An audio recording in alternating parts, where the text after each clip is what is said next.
자, 말씀의 주제입니다. 영적인 싸움과 분별을 유다 사도는 우리들에게 전하고 있고, 이제 미혹당하지 말라 그렇게 권면하면서 이제 역사 속에 미혹당한 여러 사례들을 열거하면서 이제 역사의 거울을 우리들에게 소개하고 있습니다.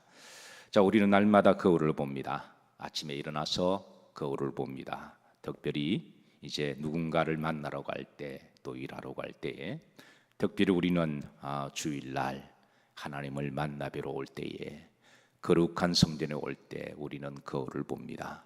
거울을 보면서 뭔가 더럽거나 묻어 있으면 씻어내고 닦아냅니다.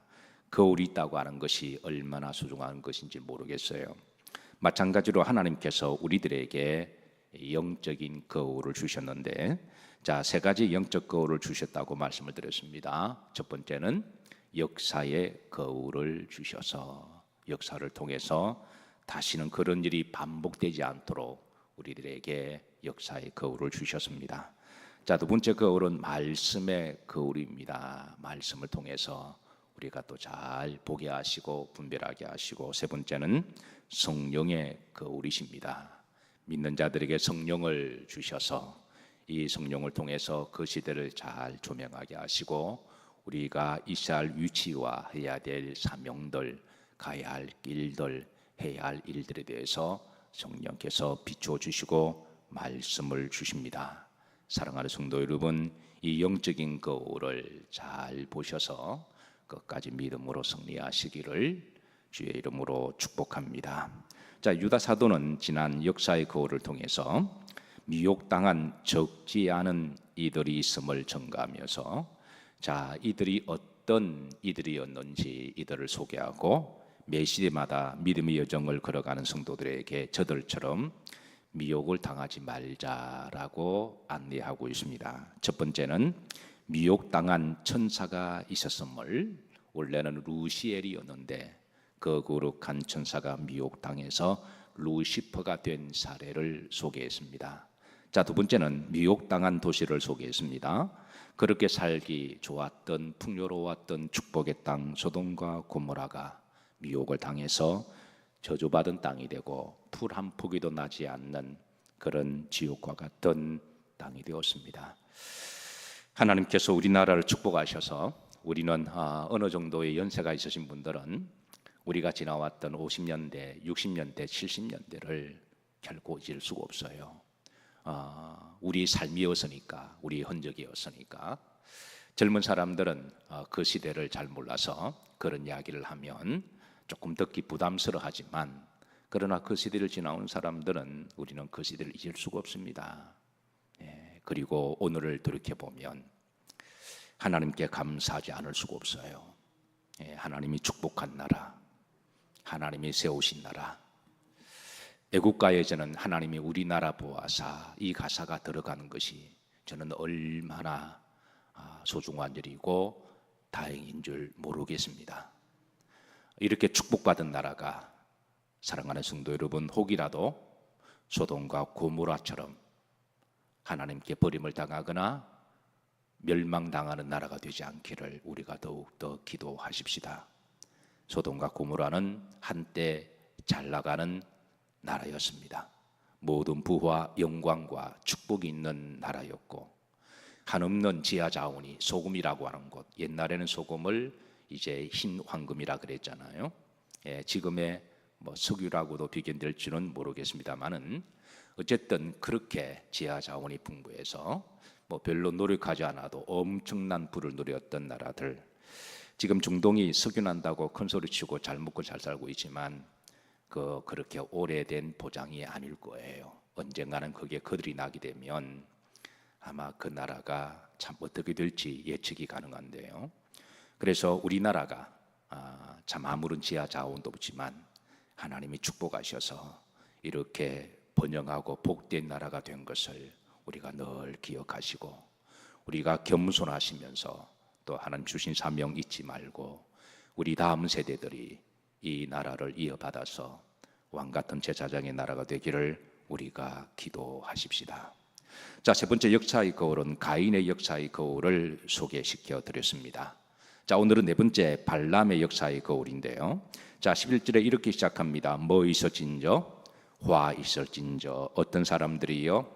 이 사람들이요. 그동안 이렇게 빠졌던, 그러니까 루시퍼나 소돔과 고모라에 있었던 사람들이나 또 가인의 길을 걸어갔던 이 사람들은 화가 있던 사람들이다.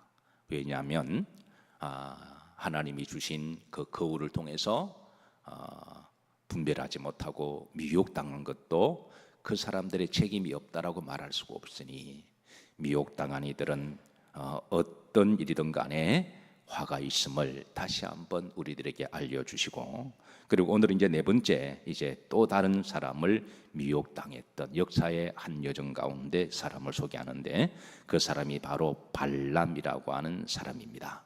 중반절에 보면 발람이라고 하는 이름이 나오죠. 이 발람은 민수기 22장에 25장까지 그 배경을 하고 있는데요. 이 발람은 메소포타미아 지역에서 아주 유명한 마술사였고 복술사였고 무당이었습니다. 그런데 이 사람은 두 가지를 미혹을 당했음을 소개하고 있습니다. 두 가지 미혹을 당했는데, 첫 번째는 삭을 위하여 미혹을 당했음을 알려주고 있어요. 그 중간절에 다시 말씀을 보시면 삭을 위하여 발람이라는 말이 있습니다. 그러니까 삭을 위하여, 물질을 위하여. 이 사람은 이제 자신의 물질을 위해서라면, 삭을 위해서라면, 돈을 위해서라면 무슨 짓을 할 수 있는 사람, 무슨 마술을 행하고 어떤 복수를 행하고 어떤 무당부닥거리도 할 수 있는 사람, 복채만 많이 주면 이 작두에서 칼춤을 추기도 하고, 사실 칼춤을 춘다고 하는 게 삐끗 잘못하면 발이 베어서 피가 철철 나기도 하는데, 그래도 돈을 많이 복채를 몇 천만을 주기만 하면 그렇게도 한다라는 거죠. 어떤 무당들은 무당 부닥거리를 하다가 돼지 피를 막 마시기도 하는데, 왜 저들이 돼지 피를 마시고 생고기를 막 뜯어 먹을까요? 그런 복채를 많이 주기 때문에 그렇게 하는 것이거든요.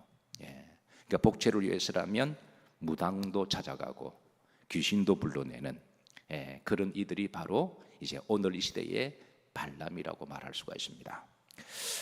어느 주부가 아무리 생각해도 눈치가 남편이 바람을 피우는 것 같아요. 그래서 그 무당에게, 정말 용하다고 하는 무당에게 찾아갔대죠. 어떻게 해야 남편의 바람을 막을 수가 있느냐라고 물었더니, 그 무당이 눈을 감고 주문을 외우면서 눈을 뒤집더니 귀신이 알려주었다라고 이야기하면서 남편의 바람을 막으려면 굿을 해야 된다라고 말을 합니다. 그래서 이 주부가 그러면 정말 굿을 하면 남편 바람을 막을 수 있느냐라고 물었더니 그럴 수 있다라고 그렇게 이야기하면서, 그런데 굿을 하려면 돈이 1,000만 원 정도 들어가야 된다고 하는 거죠. 적지 않은 돈이었기에 지금 당장 나에게는 그런 돈이 없다라고 그렇게 사정을 하자, 반만 깎아줄 수 없느냐라고 그렇게 사정을 했더니, 그 무당이 말하기를 또 잠시 눈을 감더니 그러면 반값에 해주겠다라고 하더래요. 그런데 이제 이 주부가 속으로 뭔가 좀 이상한 거죠. 이 굿값도 깎을 수 있구나라고 생각하고, 이것도 세일이 되나 싶기도 하고, 여러 가지 복잡한 생각에, 그러면 1,000만 원에서 반값으로 깎으면 어떻게 되느냐라고 물었더니 무당이 하는 말이, 남편이 바람을 피우는 것은 막을 수가 없다. 바람을 피우는 것을 막으려면 1,000만 원짜리 굿을 해야 되는데 500만 원짜리로 세일을 하기 때문에 바람을 피우는 것은 막을 수가 없지만 이혼은 막을 수가 있다. 그렇게 하더래요. 그래서 이 주부가 가만히 생각해 뭔가 조금 이상한 거 있죠. 그래서 내가 지금 500만 원도 없는데 어떻게 좀 내가 좀 생활이 힘드니까 한 100만 원 정도를 그렇게 할 수 없느냐라고 그랬더니, 그래서 이 무당이 또 눈을 감고 눈을 뒤집더니 주문을 외우더니 하는 말이, 그럼 내가 100만 원까지 해주겠다라고 하더래요. 그러면 100만 원 깎아주면 어떤 효력이 있느냐라고 물었더니, 남편이 바람을 피우는 거 막을 수도 없고 그 여인과 헤어지는 것도 막을 수가 없지만 대신에 그 여인과 몸은 섞지 않고 플라토닉 러브만은 할 수가 있다. 예, 정신적인 사랑을 한다라는 거예요. 그 말을 듣고 이 주부가 무슨 기가 막혀서 이런 점이 다 있냐 그러면서 그냥 예우적으로 복채 10만 원만 주고 나왔다라는 것이죠. 자, 오늘 이 시대에 이런 무당들이 의외로 많습니다. 이 복채만 주고 돈만 주면 영혼도 팔고 인격도 팔고 신앙도 팔고 양심도 팔 수 있는 이런 사람들을, 물론 여기에는 이단의 교주들도 포함돼요. 거짓 선지자도 포함됩니다. 이런 이들을 일컬어서 오늘 이 시대의 발람이라고 말할 수가 있는 것이죠. 자, 두 번째, 이 발람의 죄가 두 번째입니다. 11절 중반절에 보면 발람의 어떤 길로? 어그러진 길로 그랬습니다. 그러니까 발람의 두 번째의 잘못은 그런 어그러진 길로 사람들을 인도한 사람. 그래서 많은 무당의 점을 치러 오는 사람들을 어그러진 길로 인도하고, 이 어그러진 길을 원문에 보시면 9번 길이라고 되어 있습니다. 잘못된 길이라고 하는 것이죠.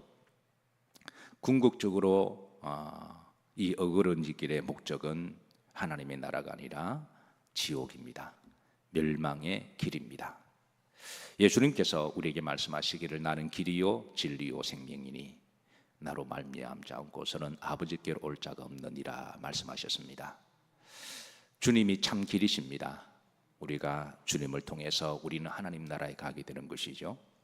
매 시대마다 하나님의 주의 종을 보내셔서 주의 종의 역할이 있다면 주의 종들은 성도들을 어그러진 길로 가는 것을 막아서, 그리고 그 길을 주님께로 인도해서 모든 성도들이 다 구원받게 하는 것이 바로 매 시대마다의 주의 종의 역할이고 사명이고 선지자의 소명인 줄로 믿습니다.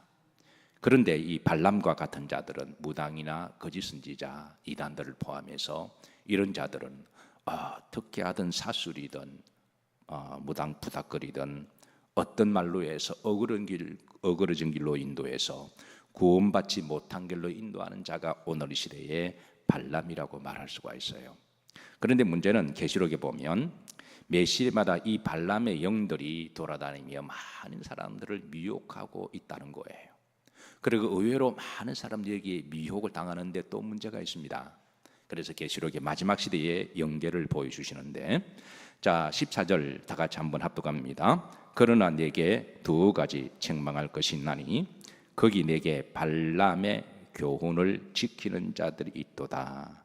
발람이 발락을 가르쳐 이스라엘 자손 앞에 걸림돌을 놓아 우상의 제물을 먹게 하여 그것도 행음하게 하였느니라 그랬습니다. 그러니까 이 발람의 교훈을 지키는 자들이 있다. 그러니까 마지막 시대 매 시대마다 발람의 영들이 돌아다니고, 심지어 이제 교회 안에까지 들어와서 이 발람의 영으로 그렇게 미혹하는 그런 영들이 있음을 말씀하시고, 또 여기에 안타깝게도 의외로 많은 사람들이 미혹을 당하고 있다는 거예요. 지난주 금요일 날 말씀이 사울 왕의 기도에 대해서 살폈습니다. 하나님이 사울 왕의 기도를 듣지 아니하신 이유는 사울 왕의 기도의 성격 안에는 무당의 기도의 성격이 있었기에 하나님이 그의 기도를 들으실 수가 없으셨다라고 말씀을 전했습니다.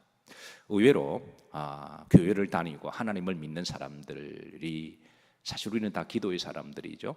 그런데 기도 중에 의외로 이제 우리나라가 5,000년 동안의 무당의 무속신앙의 뿌리를 받고 자라왔기 때문에, 물론 우리가 예수님을 믿고 이런 무당의 뿌리들을 지금 하나씩 뽑아내고 있는 중입니다. 잡초를 뽑아내고 있는 중이에요. 우리 삶 속에서, 우리나라 문화 속에서, 또 종교적인 영역 속에서 우리 그리스도인들이 이 뿌리들을 하나씩 지금 솎아내고 있는 중인데, 그럼에도 불구하고 그 뿌리가 워낙 깊게 산만하게 많이 퍼져 있어서 이제 우리가 나무를 뽑으면 뿌리가 많이 퍼져 있잖아요. 그런데 아직까지도 교회를 다니는 사람들 중에 한 뿌리든 두 뿌리든 그 무당의 뿌리가, 기복적인 뿌리가 남아 있을 수가 있다라는 거예요. 그래서 때로는 기도 중에 우리가 영적으로 주님이 가르쳐 주신 기도대로 기도하지 않으면 우리 속에 무당의 기도에 한 뿌리가 있을 수가 있다고 하는 것이죠.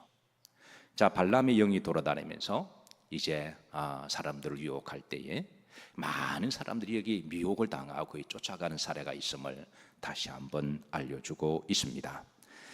자, 발람의 이름의 뜻은 망하게 하는 자라는 뜻을 가지고 있습니다. 망하게 하는 자다. 결국 발람의 영에 미혹되어 발람의 어그러진 길로 미혹당한 자들도 망하게 되었습니다. 어떤 사람, 이단에 빠진 사람들이 그 이야기합니다. 아니 목사님, 나는 이단인 줄 몰랐습니다. 그래서 이단인 줄, 교주인 줄 몰랐지만, 그러나 그 한마디로 모든 것이 다 죄가 없는 것은 되는 것은 아니에요. 분별하지 못하고 거기에 들어간 것도 그 사람의 책임이 없다라고 말할 수가 없는 것이죠. 가장 큰 책임은 발람에게 있습니다. 미혹하는 영, 미혹하는 자. 가장 큰 책임은 무당들이 오늘 서민들을 얼마나 많이 미혹을 합니까? 저는 가끔 홍대에 나갈 일이 들어 있습니다. 홍대에 나가게 되면 이제 젊은이들의 소위 신거리라고 말하기도 하죠.